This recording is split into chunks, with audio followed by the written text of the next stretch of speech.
amores, eu sou a professora Thaís e essa é a aula de Biologia para a turma do 8º ano. Eu não sei vocês, mas eu tava morrendo de saudade. Agora eu vou sequestrar vocês um pouquinho da professora Margola e deixar vocês passarem um tempinho comigo, beleza? A gente vai começar a estudar o módulo 12 do livro 3. Ele fala sobre o sistema locomotor, mais especificamente os músculos. Vocês já estudaram sobre os ossos com a Margola, aulas maravilhosas. Agora vou me apoderar de vocês para falarmos sobre os músculos. O nosso módulo, ele começa apresentando para vocês os outros tecidos também. Então, a gente vai primeiro falar sobre os tecidos do corpo até chegar no tecido muscular, que é um tecido específico com características próprias e importantíssimo para o nosso organismo. Não que os outros não sejam importantes. Bem, nesse momento, dá uma pausa no vídeo e copia o material do quadro no seu caderno para você ter aquele resuminho básico da nossa aula. Eu dou um pulinho para o lado, você pausa o vídeo, copia e eu volto. Ó! Voltei. Aham! Amores, a histologia é uma parte da biologia, da ciência, que estuda os tecidos do corpo. São vários esses tecidos. Vale reforçar que lá na organização do nosso corpo, nós temos como menor estrutura inteira a célula. E ela é a unidade básica de todos os seres vivos. O agrupamento de células que realizam as mesmas atividades é que formam um tecido. E nós temos uma variedade incrível de tecidos no nosso corpo. O primeiro tipo de tecido que eu trago é o tecido epitelial. Ele é um tecido de revestimento. Isso quer dizer que ele cobre. Ele vai cobrir tanto do lado de dentro quanto do lado de fora. Aí você diz assim, então a pele é tecido epitelial? É. E a parte de dentro da bochecha é tecido epitelial? Também. E a parte de dentro do nariz? Também é. E quando abre e assim você vê um coração de galinha e ele tá ali formadinho, abriu a galinha para tirar as coisas de dentro, os órgãos estão todos separadinhos, agrupadinhos, ali cada um é um tecido? É. E o tecido epitelial, ele vai cobrir tudo. Ele cobre o corpo, ele cobre os órgãos separadamente. Então, ao redor do coração tem o tecido epitelial, ao redor do pulmão tem o tecido epitelial, ao redor de cada um dos órgãos do nosso corpo vai ter um tecido epitelial. Além da função de revestimento, ele tem a função de absorção. Isso quer dizer que lá no intestino delgado, que é responsável por fazer a absorção dos nutrientes, cobrindo todo o intestino e fazendo essa comunicação com os vasos sanguíneos, nós temos um tecido epitelial. Ele também é responsável por fazer a secreção, que é a eliminação de substâncias, não só do nosso corpo, mas da célula de um tecido, de um sistema para outro.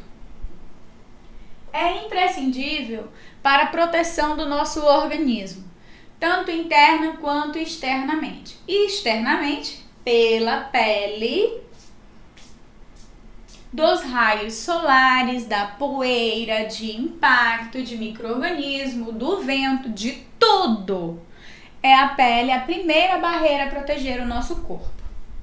Além disso, é responsável pela movimentação de partículas dentro do nosso corpo. Isso tudo acontece através do tecido epitelial. Em um microscópio é possível observar que as suas células estão firmemente unidas, e firmemente, acertei, firmemente unidas, estão coladinhas uma na outra.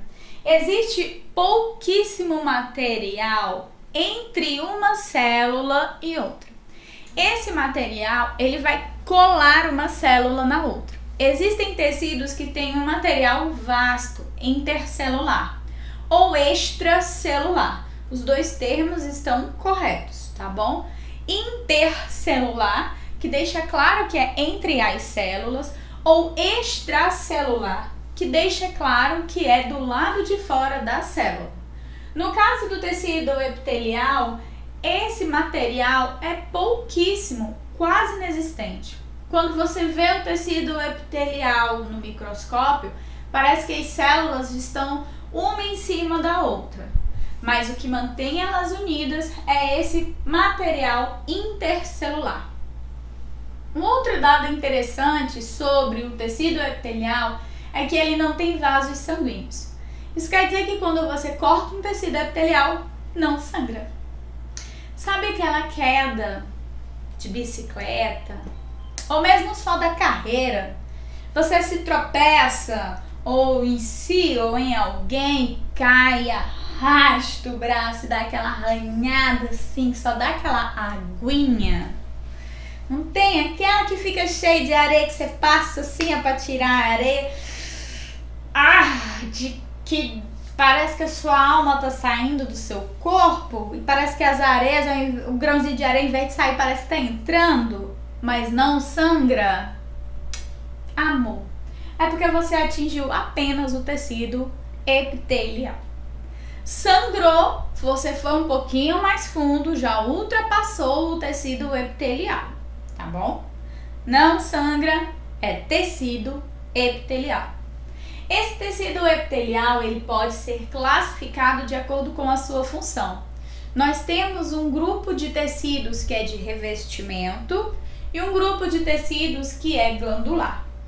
Esse grupo de tecidos de revestimento ainda pode ser classificado pelo número de células que o forma, porque eu tenho camadas simples, camadas duplas ou pluricelular, vamos dizer assim, uma camada única, que é simples, camadas de células, que é estratificado, e tem aquele que é uma camada simples, mas de células de formatos diferentes, que é chamado de pluriestratificado. Isso de revestimento quando eu falo do número de células. Ainda tem a possibilidade de classificar o tecido de revestimento pelo formato da célula, em cúbico, prismático e estratificado. Então eu posso ter ele achatado, eu posso ter ele parecendo um cubo e posso ter ele quadradinho. Cada um desses, seja pelo número de células ou pelo formato da célula, vai estar localizado numa parte diferente do meu corpo e fazendo uma função diferenciada. No caso do tecido glandular, aí eu tenho três tipos. Aquele que produz substâncias só para dentro do corpo, que é o endócrino. Aquele que produz substâncias que vão ser eliminadas do meu corpo, que é o exócrino. E aquele que produz substâncias tanto que vão ficar no corpo quanto que serão eliminadas, que são os tecidos de revestimento glandular mistos. Só repetindo. Eu tenho do glandular o endócrino, que produz substâncias que ficarão no meu corpo, certo? É o caso dos hormônios. Eu tenho o exócrino, que vai produzir substâncias que vão ser eliminadas do meu corpo. É o caso do suor, da lágrima, das enzimas, que vão passar pelo sistema digestório e vão ser jogados fora. E tem aqueles que têm função mista, produz os dois. É o caso, por exemplo, do pâncreas, que produz enzimas digestivas e também produz hormônio. É o caso, por exemplo, das glândulas sexuais, as gônadas sexuais, que produzem no caso da mulher, o óvulo, no caso do homem, o espermatozoide, que vai ser eliminado do corpo. E também produz hormônios que ficarão no corpo. Então, esses são exemplos de glândulas mistas, tanto endócrinas quanto exócrinas, ok? E temos agora o tecido conjuntivo, outro tecido. Nós temos 4. Então, falei do epitelial, vou falar do conjuntivo. O tecido conjuntivo, diferente do tecido epitelial, ele tem a função de unir e sustentar os outros tecidos. Lembra que eu falei da queda? Quando você cai e se arranha, que se você se arranhar e só acertar sem sangrar a primeira camadinha, que você vai produzir um líquidozinho transparente, é a linfa. Pois é, aprofundou o machucado, então você passou do tecido epitelial, você vai encontrar um tecido conjuntivo. Porque entre um tecido e outro, é esse o tecido que nós vamos encontrar. Ele pode também ter a função de preenchimento. O que isso quer dizer? Quer dizer que entre um tecido e outro, eu vou encontrar o quê? Tecido conjuntivo. Quando você olha ele no microscópio, você vai ver para cada tipo de tecido conjuntivo um formato de célula diferenciado. Tanto o formato quanto as suas estruturas internas, quando a gente fala de organelas. Porque essas organelas e suas quantidades vão variar de acordo com a função desempenhada pela célula. Então, o tecido vai ter células diferenciadas de acordo com a sua função. Ele vai ter um material intercelular ou extracelular, dá no mesmo, gelatinoso.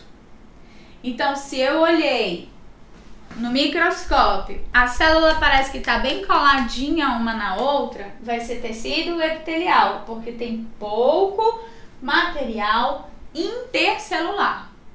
Não é do mesmo jeito com o tecido conjuntivo. Para o tecido conjuntivo, o material intercelular é gelatinoso, ok? Eles são vascularizados. O que isso quer dizer? Ele vai apresentar vasos sanguíneos e também vai apresentar nervos, tá bom? Eles são vascularizados e enervados, porque tem nervos.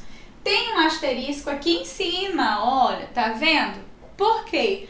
Apenas um tipo de tecido conjuntivo não tem vasos sanguíneos. Ele não sangra, só um. Olha a variedade de tecido conjuntivo que eu tenho. Só um deles não sangra. Além do mais, o tecido conjuntivo é rico em fibras colágenas, elásticas e reticulares. Essas fibras apresentam funções diferentes: sustentação, elasticidade e firmeza. Já ouviu falar, né? Com o tempo, com o avanço da idade, essas fibras elas param de ser substituídas, o que tem como efeito colateral no primeiro tipo de tecido do nosso corpo, que é a pele. A ausência dessas fibras vai fazer com que ela perca a sua elasticidade, ela perca a sua firmeza, ela perca desculpa, ela vai perder, repetindo, a firmeza, a elasticidade e um pouco da sua sustentabilidade. Então, tipo assim, ele não vai voltar. A gente aperta, ele fica. Ainda não cheguei nesse estágio, tá? Mas assim, ó, você aperta, ele vai ficar. Só na mão que eu cheguei nesse. Não, ainda não. Quase. Tá perto. Voltando. Quanto aos tipos de tecido conjuntivo, nós vamos ter vários. Eu tenho o tecido conjuntivo propriamente dito, e esse daqui se divide em tecido conjuntivo propriamente dito frouxo, tecido conjuntivo propriamente dito denso. Eles têm funções diferentes do nosso corpo, são encontrados em locais diferentes. O sangue é um tipo de tecido conjuntivo. Então, tecido conjuntivo sanguíneo, Tecido conjuntivo adiposo, esse a gente conhece, né? A gente tá turbinando ele nessa pandemia, né? Enfim, vamos voltar. Tecido conjuntivo ósseo, então, tecido que foi falado, sistema locomotor, ossos, é um tipo de tecido conjuntivo. E tecido conjuntivo cartilaginoso. O cartilaginoso é o único que não tem vasos sanguíneos e nem nervos. O que quer dizer que ele não sangra e ele não dói. Onde que a gente tem cartilagem? Sabe me dizer onde é que você tem? Pois é. Professora, se o tecido cartilaginoso não dói e é na minha orelha, por que quando eu fui furar a orelha na farmácia doeu pra caramba? Se não sangra. Rapaz, na hora que a mulher botou aquela pistola, pei, sangrou. E agora? Fácil, amor. A sua orelha não é só tecido cartilaginoso. Tem uma camada ínfima, finíssima de tecido adiposo.